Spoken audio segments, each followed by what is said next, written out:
Perfect. So thanks everyone for joining us for this talk. So research with, I'll just jump right into it. So research with racialized and immigrant youth comes primarily from two approaches.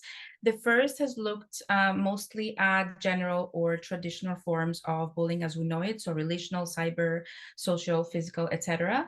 And findings from that line of research focus mostly on individual as well as school level characteristics.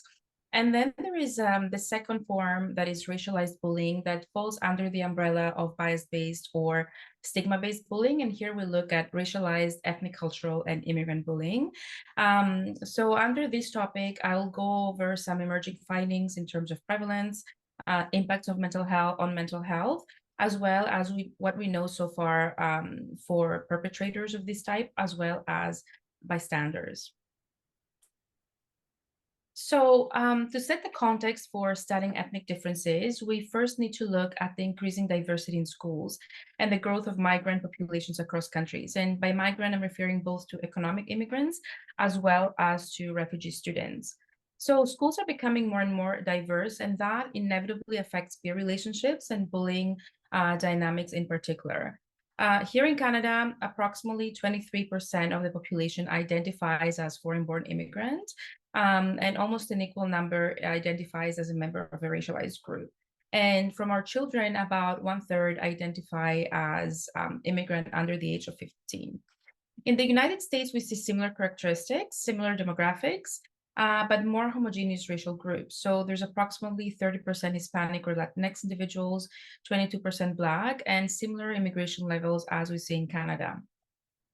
Now, Europe presents a different picture because there's significant diversity across countries. So from the statistics I could find, 8.2, the 8.2 here represents children that are non-citizens. But of course, the proportion of immigrants varies across countries and can be as high as 20 or 30% across different contexts. So with regards to the literature on bullying, I wanted to make the distinction between racialized and immigrant because we use different groups and different terms in North America and in Europe. So the majority of studies in North America focus on racialized students versus white students, whereas the majority of findings in Europe focus on immigrant versus non-immigrant. So I'm going to use these interchangeably throughout, depending on the original studies, what they used. It's not moving. It moved. Okay. So much of the research on bullying between ethnic and immigrant groups began in the early 90s. And for the next 20 years or so, the majority focused on differences in general or traditional forms of bullying. When I did my dissertation with Tracy, we looked at ethnicity as an individual level characteristic, and we did two meta-analyses, one of which focused on ethnic peer victimization and bullying victimization. So we included 105 effect sizes from studies published over 20 years up until 2011. And we found nil effect size differences between groups. So in some cases, we even found that white youth were at higher risk for victimization compared to racialized. But overall, the results suggested that ethnicity alone as an individual level characteristic does not indicate higher risk for one group or another. More recent studies published after 2011 continue to demonstrate these inconsistent patterns of findings among groups. For example, in some studies, we see that white students are at higher risk for victimization and cyber victimization, whereas in others, we see that Black and Hispanic and biracial students are at higher risk than white students or monoracial students. So there is a lot of variability in studies looking at ethnicity as an individual level characteristics. And I believe there's now consensus among researchers that it's not indicative of differences, at least, or at least we should look at it in relation to other characteristics, in combination to other characteristics. So where we do start to see more consistent patterns in bullying victimization among groups is when we take into account school characteristics. And here, the variable that has received the most attention in the literature, the most support, is school ethnic diversity. So ethnic diversity per se is calculated using the Simpson's index, which calculates the probability that any two students randomly selected from a school or class will be from a different ethnic group. So higher scores indicate higher diversity. In the United States, Sandra Graham started this research long before this 2018 paper. But I wanted to highlight this paper because in this one, she and her colleagues conceptualized the research area, what has been done, and where can we go from here. So in the conceptual model, she proposes that ethnic diversity is beneficial for students on different levels. So on one level, it provides opportunities to create cross-ethnic friendships among youth, and that can result in positive intergroup relationships. Ethnic diversity can also provide a context for social identity development. Kids are exposed to many other social identities that can be overlapping or intersectional, and all of these have the potential to improve intergroup relationships. And the last part of ethnic diversity is that it can provide a balance of power among ethnic groups. And here we look at students' vulnerabilities. So that includes bullying, victimization, safety, etc. Okay. So in one of the first studies on this topic, Graham demonstrated that indeed a higher ethnic diversity at the school level is associated with lower general victimization and lower loneliness among ethnically minoritized students, whereas they also reported more school safety and higher levels of self-worth. There are other studies that I'm not including here that show similar patterns. For example, Hispanic students in schools with more Hispanic schools or with more Hispanic students or Black students are less likely to be victims, while Hispanic students in predominantly white schools are more likely to be victimized. So these studies overall provide initial findings that support that ethnic diversity, at least in the United States, has a protective effect against bullying, irrespective of students' background. So, for example, we can have white students who are the numerical minority in the school, and they're likely to experience more peer victimization, even though they're the ethnic numerical majority in the country more broadly, or at least at the time where these studies were conducted. The protective effect of school ethnic diversity has also been supported with longitudinal data as well.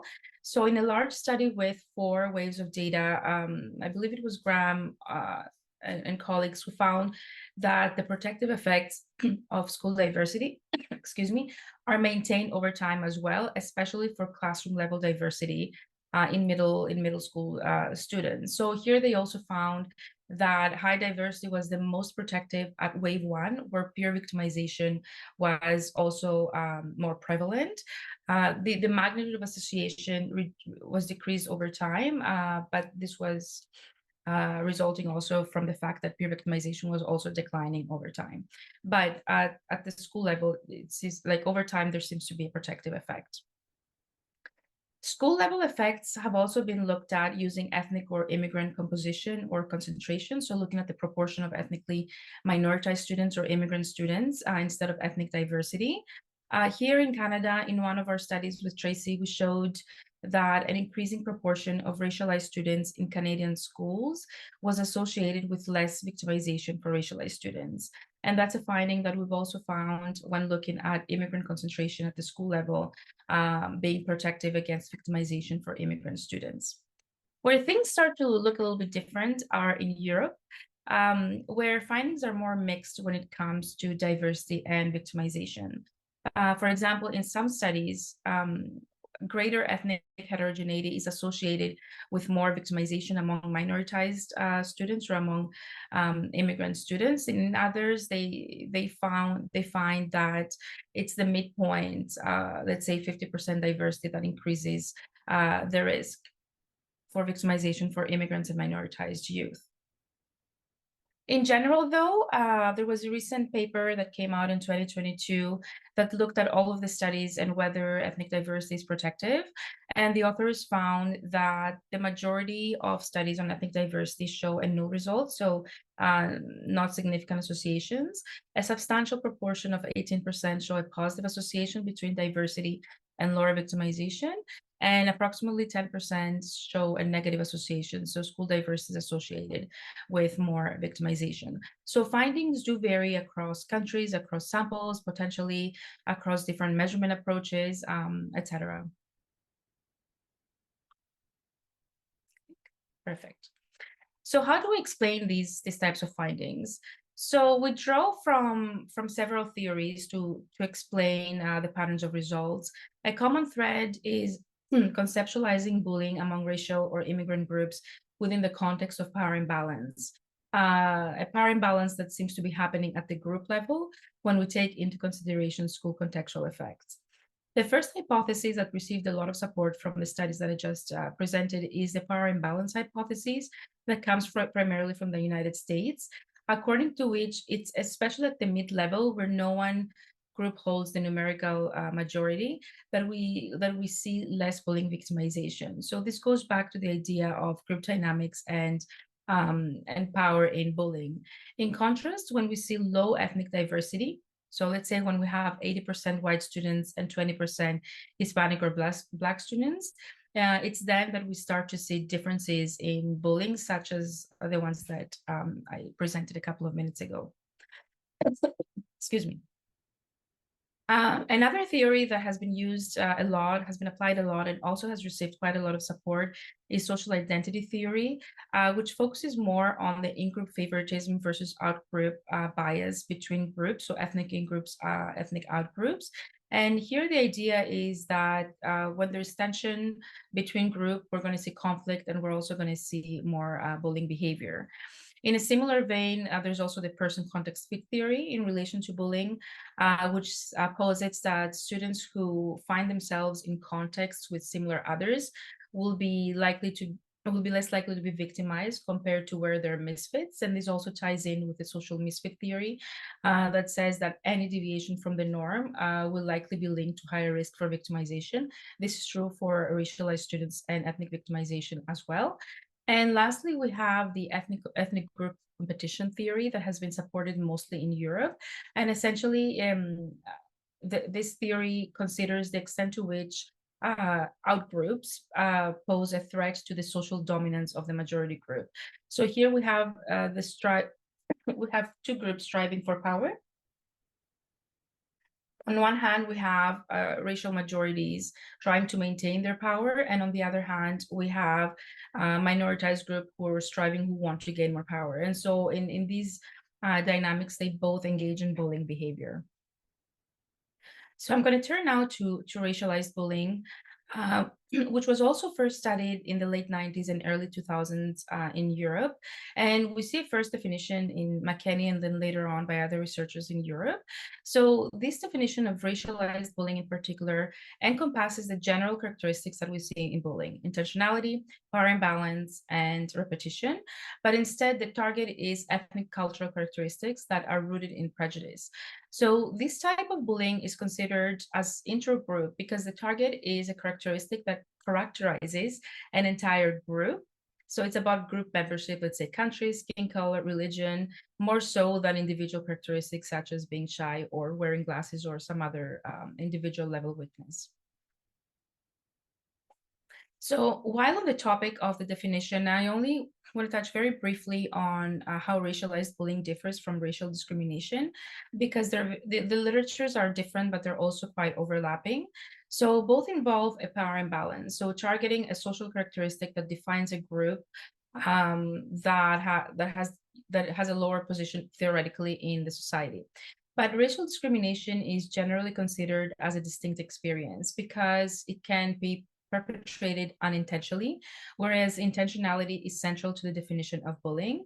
And also, racial discrimination is often interpreted as the behavioral component of racism, which reflects systemic power and structural inequalities in the society. In contrast, bullying is defined more as an interpersonal or a relationship problem, and racialized bullying is often seen as the more extreme violent form of violence of interpersonal racism, and that's the commonality between bullying and discrimination, that they're both interpersonal for the most part. So there are very few studies, I think probably a couple of studies that have focused on both general bullying and racial discrimination. But some of this evidence demonstrates that students who are bullied either online or offline, they're also more likely to experience racial discrimination online or offline, either concurrently or over time. So these findings from these two studies suggest that those who experience bullying are also potentially at higher risk for experience discrimination and vice versa. They haven't looked at racialized bullying, just general bullying. So going back to our meta-analysis, who had found the strongest effect sizes for ethnic cultural bullying, which was endorsed mostly by racialized and immigrant students. At the time, we found only 9 studies that had focused on racialized bullying, but after 2011, the number of studies looking both at racialized bullying and general bullying differences between group increased exponentially. And there's a study that looked at the number of publications and the content of publications on this topic. So currently, we're also working with Tracy, Wendy, Tony, Amanda, and Heather, and a few colleagues on a study that we're looking at differences in racialized and general forms of bullying among racialized and white students in Canada in studies varying in their sampling frame, longitudinal versus cross-sectional, for example, Ontario and across Canada. And we are indeed finding that racialized students report more racialized bullying than white students, and we see very few differences between general bullying between the groups. So racialized bullying stands out a lot for students of color. Prevalence rates for racialized bullying they vary. They anywhere between 9 to approximately 27% in North America, and I believe in Europe, people have reported a higher endorsement of racialized bullying, or at least racialized name calling in the Netherlands, I think. But it's also important to note that race-based bullying victimization has been shown to increase in the United States from the National Crime Victimization Survey. We also know that boys are more likely to be involved in this type of victimization compared to girls. And we also know that from the bias-based bullying types, it's in the top 2 or 3. So if we're looking at weight-based, gender-based, disability-based, gender-based, and racial victimization are the most common than the others, or even religious-based victimization.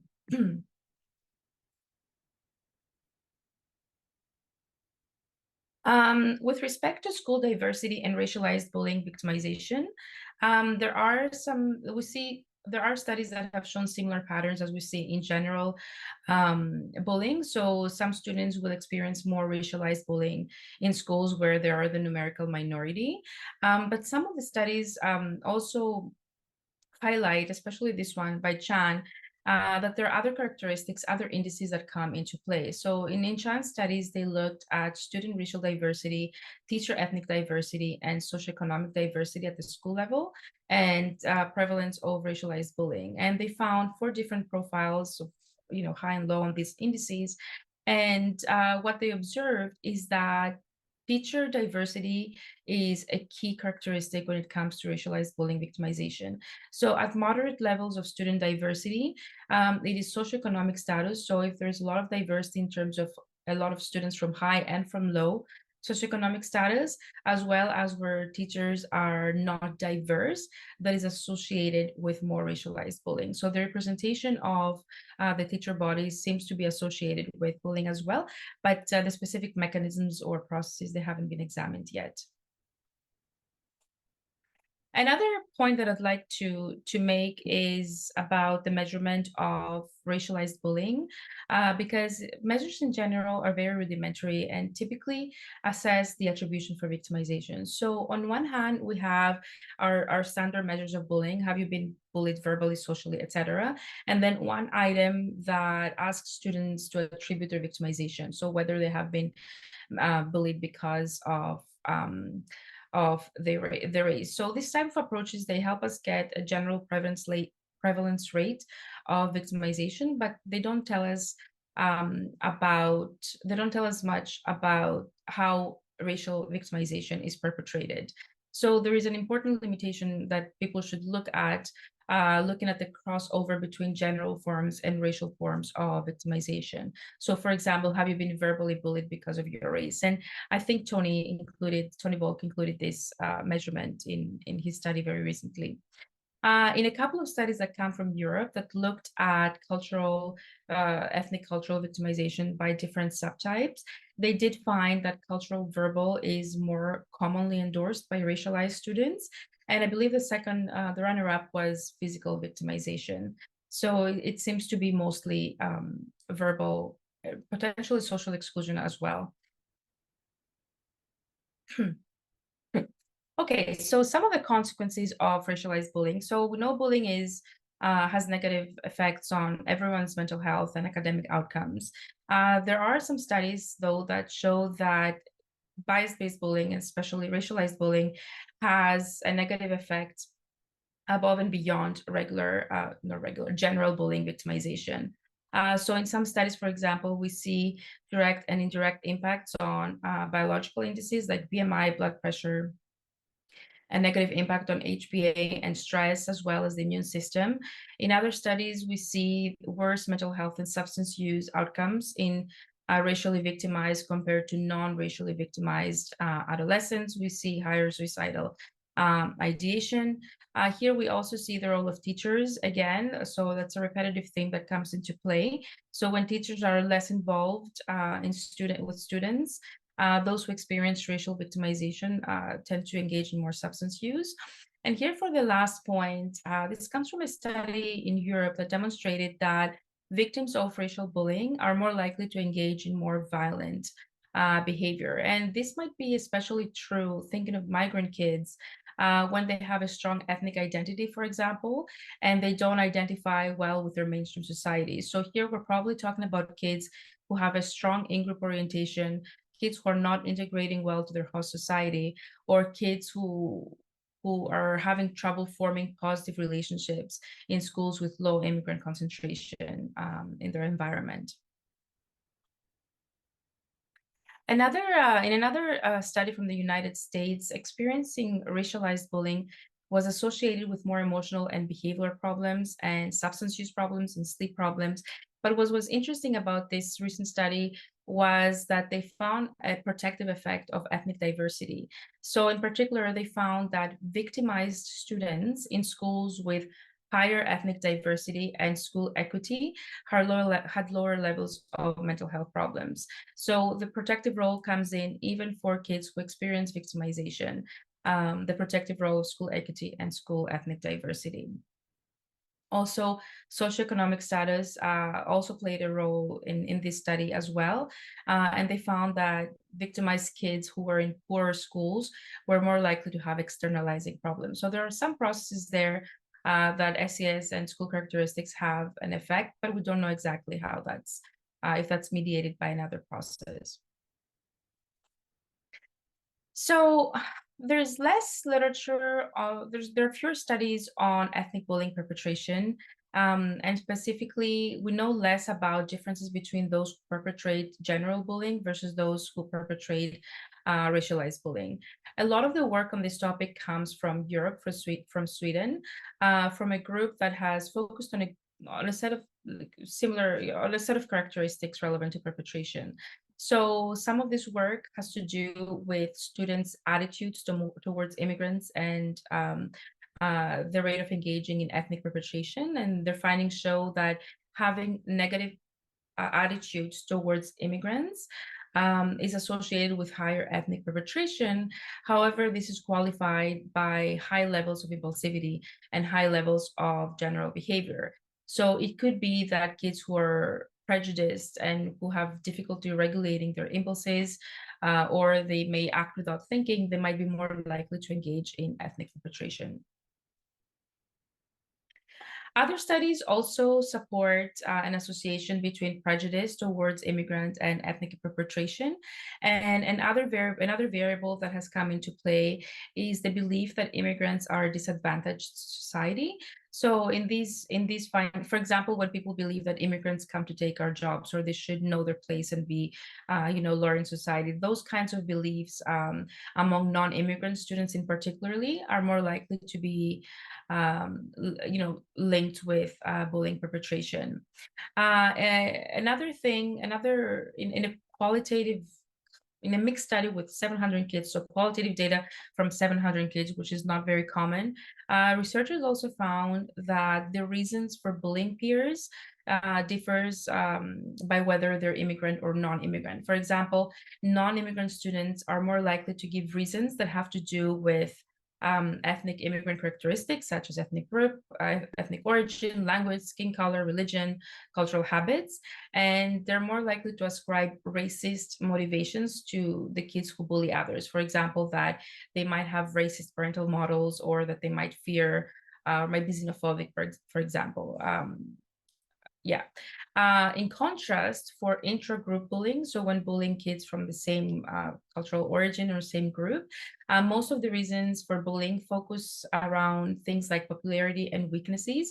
So all these other factors that we see in general or traditional bullying. Going back to the idea of deviant peers and deviation from the norm, some findings also demonstrate that having characteristics that are different from the norm is associated is considered to be a deviant characteristics. And so the farther away someone is from the mainstream society, the more likely it is that they're going to be perceived as deviant by mainstream peers, and that might increase their risk for victimization. This idea of deviance also applies for stereotypes. So not recent, but research from the United States has shown that when ethnically minoritized groups deviate from the cultural stereotypes that people have for them, they're more likely to experience victimization. So Asian American students in the United States, for example, who are engaging in athletic extracurriculars are more likely to experience victimization compared to those who don't engage in extracurricular activities. Whereas for Black and for white students, being involved in athletics is a protective factor. Similarly, when Asian American students deviate from the model minority that they're good students, and if they have bad grades, for example, they're more likely to experience victimization compared to Asian Americans who are performing well at school. So so the deviance is both with how much do we deviate from what we believe, how people should be, and also how different they are from us.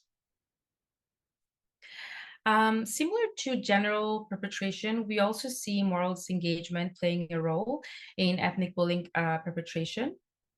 And we see, for example, that kids who are more disengaged, they're more likely to engage in ethnic perpetration. But above and beyond general perpetration, kids who engage in ethnic perpetration are also more likely to have less empathy towards others and towards victims. Other research also brings in the role of popularity norms in moral disengagement. And show, for example, that ethnic bullying is higher in classes where popular students are prejudiced and they justify ethnic bullying. And so they're more likely to engage in perpetration, but also to influence their peers as well.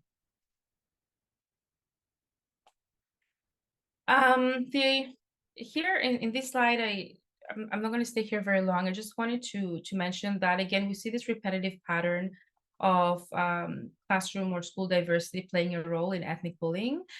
So in this particular study in Europe, they found that ethnic diversity is associated with more bullying perpetration, and that it's not only students' own negative attitudes towards immigrants that play a role, it's also their peers and their friends' negative attitudes towards immigrants in ethnically diverse classes that predicts more ethnic perpetration.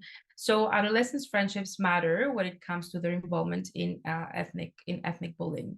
And this ties also very well with research on in-group favoritism. And it also ties in with research that demonstrates that kids have a tendency to evaluate perpetrators from their own group less negatively than perpetrators from another group. So we have this in-group, out-group dynamics. Lastly, I think I have one slide on this and then I'll be done. So with regards to bystanding behavior, we see similar patterns, similar characteristics that influence bystanding behavior between general and racialized bullying.